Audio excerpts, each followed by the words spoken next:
adalah gembalaku, takkan kekurangan aku. Ia membaringkan aku di padang berumput hijau. Saudara yang terkasih di dalam Kristus, selamat pagi. Salam jumpa lagi dalam Sabda Siap Saji. Selasa 17 Oktober 2023, peringatan Santo Ignatius dari Antioquia, Uskup dan Martir. Dalam nama Bapa dan Putra dan Roh Kudus. Amin. Ya martir pahlawan suci, jejak Kristus kau ikuti, musuh sudah kau kalahkan, kini engkau dimuliakan. Semoga doamu yang sakti menghapuskan dosa kami, menyingkirkan kejahatan yang merusak kesatuan. Terlepas sudah tubuhmu dari ikatan belenggu, lepaskan belenggu kami agar dapat hidup suci. Dipujilah Allah Bapa bersama Putra tercinta dan Roh penghibur ilahi, selalu tak kunjung henti. Amin. Marilah berdoa. Allah Bapa yang kekal dan kuasa, Engkau meluhurkan tubuh Kristus, yaitu umat-Mu, berkat kesaksian jaya para martir yang kudus. Pada hari ini kami kenangkan Santo Ignatius yang mencapai keluhuran abadi karena penderitaannya. Kami mohon, bantulah kiranya kami juga dan lindungilah kami senantiasa dengan pengantaraan Tuhan kami, Yesus Kristus, Putra-Mu yang hidup dan berkuasa, bersama Dikau dalam persatuan Roh Kudus, Allah sepanjang segala masa. Amin. Tuhan bersamamu Dan bersama rohmu. Inilah Injil Yesus Kristus menurut Lukas. Dimuliakanlah Tuhan. Lukas bab 11 ayat 37 sampai dengan 41. Pada suatu ketika selesai mengajar, Yesus diundang seorang Farisi untuk makan di rumahnya. Maka masuklah Yesus ke rumah itu lalu duduk makan. Tetapi orang Farisi itu heran melihat Yesus tidak mencuci tangan sebelum makan. Lalu Tuhan berkata kepadanya, "Hai orang-orang Farisi, kalian membersihkan cawan dan piringan bagian luar, tetapi bagian dalam dirimu penuh dengan rampasan dan kejahatan. Hai orang-orang bodoh, bukankah Dia yang menjadikan bagian luar, Dialah juga yang menjadikan bagian dalam. Maka berikanlah isinya sebagai sedekah, dan semuanya akan menjadi bersih bagimu." Demikianlah sabda Tuhan. Terpujilah Kristus. Baik, Romo, terima kasih. Romo, saya ingin bertanya, di sini kan orang Farisi ini selalu mengomentari apa yang Yesus lakukan. Saya ingin bertanya, kenapa sih Romo kita tuh sebagai manusia itu tidak puas dengan apa yang kita lakukan? Kita tuh selalu mengomentari hidup orang lain. Itu kenapa ya Romo? Selamat pagi Leon, selamat pagi Pirsawan. Nah, itu dosa. Ya. Kita ini orang berdosa suka sekali ngerumpi. Ya. Apa sih arti ngerumpi? Membicarakan kekurangan orang seolah-olah diri kita ini lebih hebat dari mereka. Jadi karena kita kurang pede, lalu kita cari objek yang lain untuk menganggap diri kita seolah-olah hebat. Ya. Nah, dalam konteks hari ini dalam Injil, ya, apa yang kita dengar tadi bukan ujuk-ujuk begitu saja, ada latar belakang. Ya. Jadi ketika Yesus dalam usia 30-an, dia mulai masuk bait Allah. Dan konon bait Allah itu kan 40 hektar luasnya, besar sekali.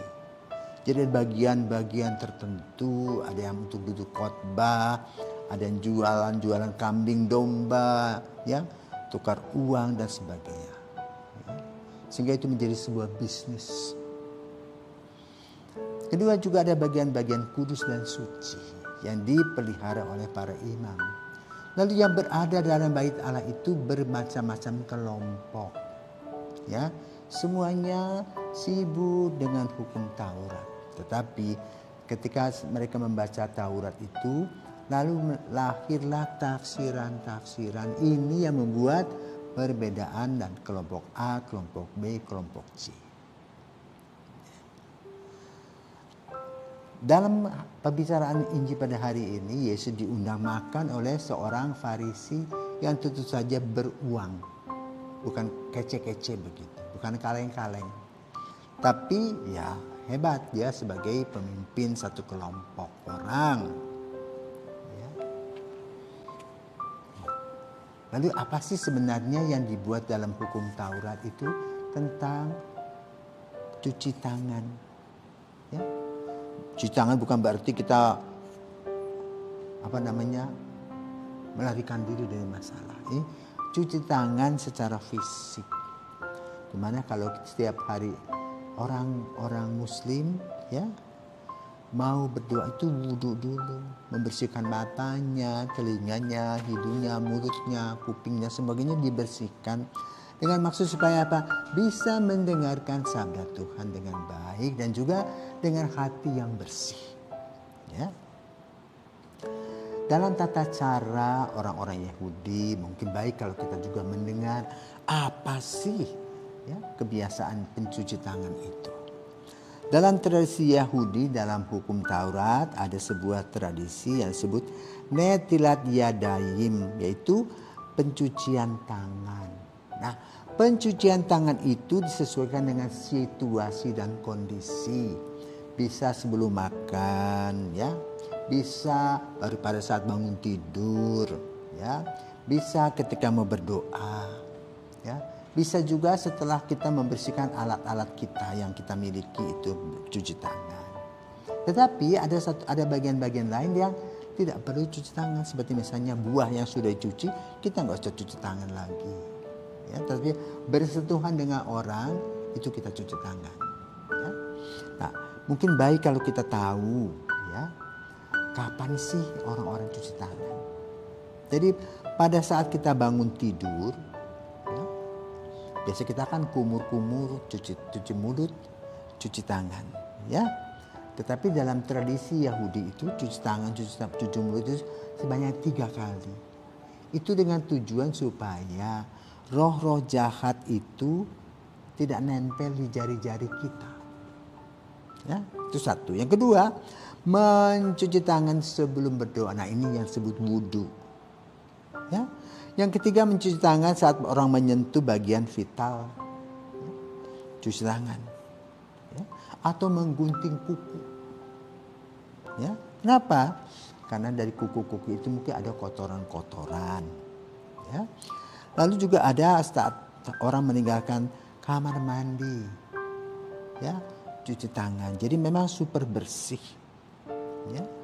Yang lain adalah ketika pergi ke kubur, masuk ke rumahnya harus cuci tangan dulu. Cuci tangan berarti cuci muka dan sebagainya. Apalagi di sana kan gurun, ya, jadi debu-debu nempel dan sebagainya. Nah, supaya orang melakukan itu maka dimasukkannya dalam hukum Taurat itu. Ya. Juga mencuci tangan sebelum makan roti yang disajikan dalam perjamuan orang. Dan hanya roti yang terbuat dari salah satu 5 bahan yang khusus yang sudah dihitung. Ini boleh katakan halal. Ya.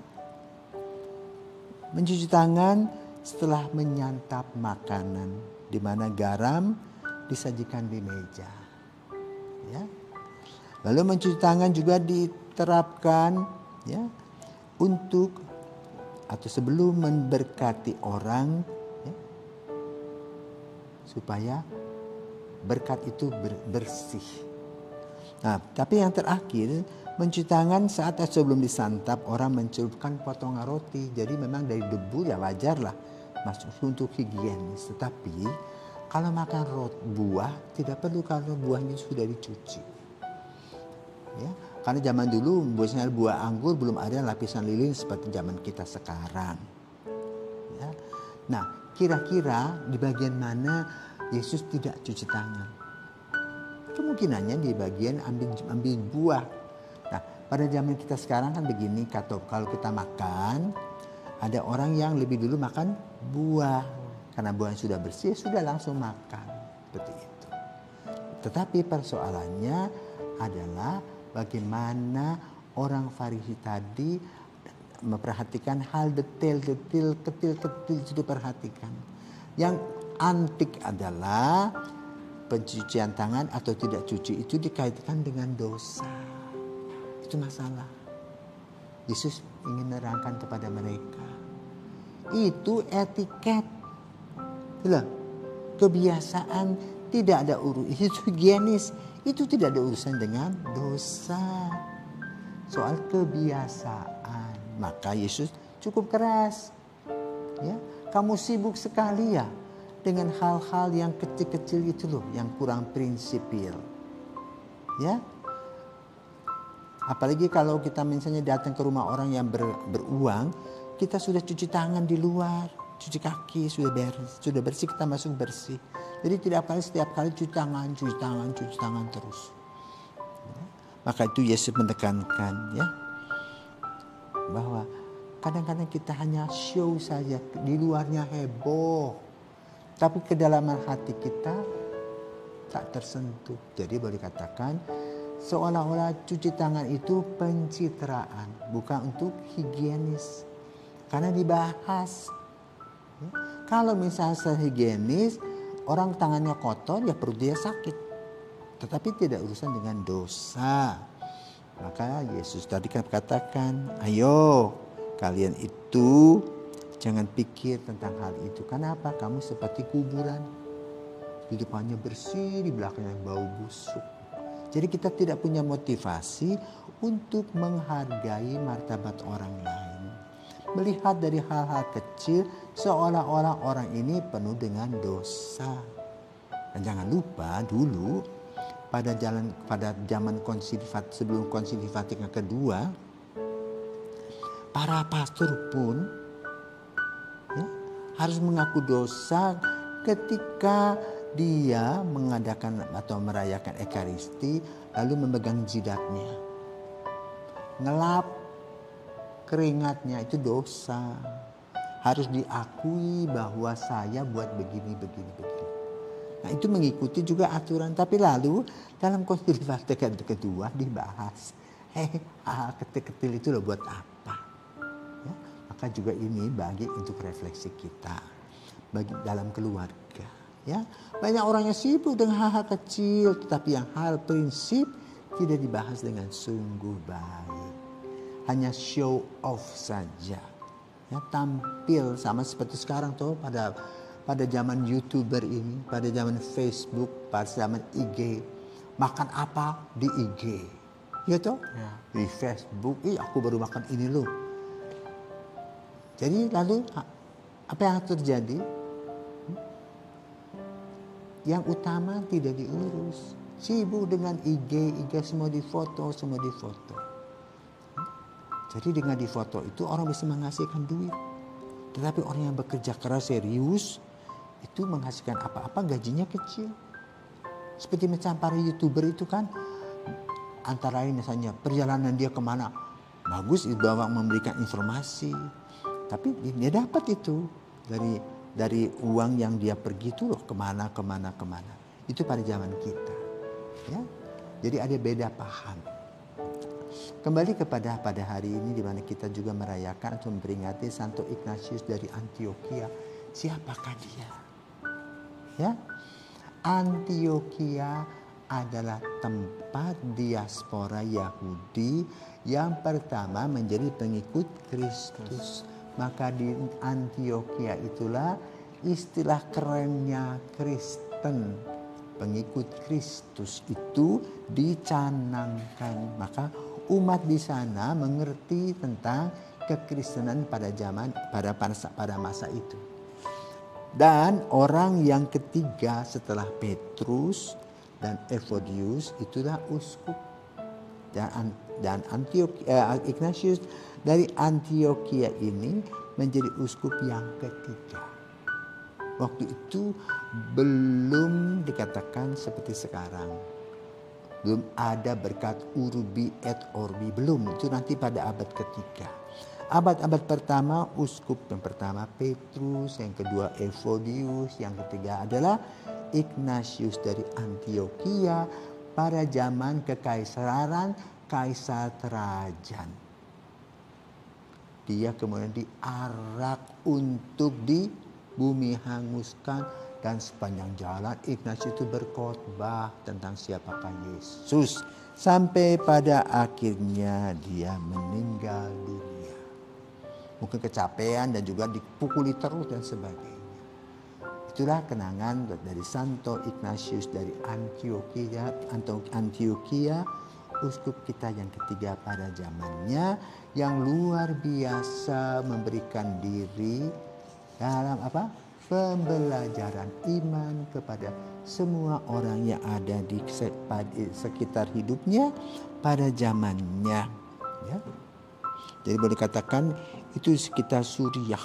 Bayangkan dia digiring dari Suriah sampai ke Roma. Lama toh. Jadi dia sudah menulis surat berapa banyak.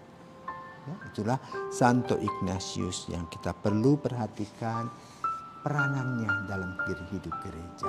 Memberi diri dan hati bagi perkembangan iman dan kasih Kristus. Selamat pagi, Tuhan memberkati. Amin.